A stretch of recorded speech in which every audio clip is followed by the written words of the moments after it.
During the time of the Judges, God wanted the 12 tribes to cast out the idol-worshiping Gentiles and take over the land of Canaan entirely. The Israelites did not drive them out, instead began worshiping their idols along with them. Therefore, God's wrath came upon Israel, and he punished them by allowing the Gentiles to oppress them. The fiercest enemy at that time were the Philistines, who came from Asia Minor and Crete, settling along the coast of Canaan.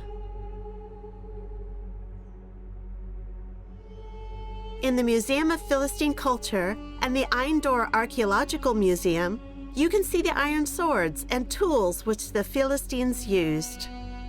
They brought iron casting technology with them from their original homeland. In those days, the Israelites and Gentiles only had copper weapons. Knives, spears, and swords were all made from copper, which were less durable compared to weapons made of iron. According to 1 Samuel chapter 13, verse 19, the Philistines tightly controlled the technology and skills of iron casting. Now there was no blacksmith to be found throughout all the land of Israel, for the Philistines said, "The Hebrews cannot make swords or spears by themselves." Their iron chariots and cavalry advanced from the coast inland, and the Israelites were unable to defend themselves. From the 12th to the 11th century BC, the Philistines had already occupied more than half of the hill country of Judah, continually oppressing the Israelites. Apart from external threats, the Israelites also faced severe internal problems, social chaos, and even internal conflicts among the tribes, which evolved into civil wars. This was the historical landscape of the time of the Judges. Dear friends, we have come to the end of the book of Judges. But note that the era of the Judges did not end with the book of Judges because Samuel was the last judge. Now, let us explore the books of Samuel in this historical series.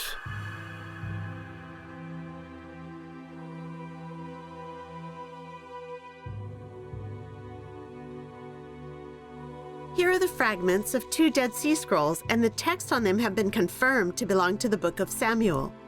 The text on the fragment on the left is from 1 Samuel chapter 27, verse 8 to chapter 28, verse 3. The text on the right is from 2 Samuel chapter 2 and verse 29 to 2 Samuel chapter 3 and verse 8. Note that in the Hebrew Bible, the book of Samuel was originally one book without being divided into 2 separate books as 1 Samuel and 2 Samuel. According to the arrangement in the Hebrew Bible, Joshua, Judges, Samuel, and Kings are all considered part of the former prophets. 1 Samuel and 2 Samuel are both historical as well as prophetic books. We know that God delivers his messages through the prophets. Historical books serve as God's way of communicating with us through history. It is believed that the book of Samuel was written between 930 BC, when Solomon died, and 722 BC, when the northern kingdom fell. According to 1 Chronicles chapter 29 and verse 29, the writer may have been a prophet from that time who compiled the book using information left behind by the prophets Samuel, Nathan, and Gad. According to 1 Samuel chapter 2 verse 35, chapter 3 verse 20, and chapter 7 verse 15, it indicates that Samuel served as priest, prophet, and also as judge. 1 Samuel and 2 Samuel tell us that while Samuel was still serving as a judge, the Israelites wanted to be like other nations, desiring a king to rule over them. This clearly indicated that they rejected God as their king. Yet God still had mercy on them. God allowed Samuel to anoint both Saul and David as kings, ending the era of the judges and establishing the kingdom of Israel, ushering them into the kingdom period. Because of this, Samuel is considered a foundational figure in the history of the kingdom of Israel. Next, I wish to explore the revelations God has given us through 4 key figures in the book of Samuel. We will now look at God's messages as revealed through 4 key persons.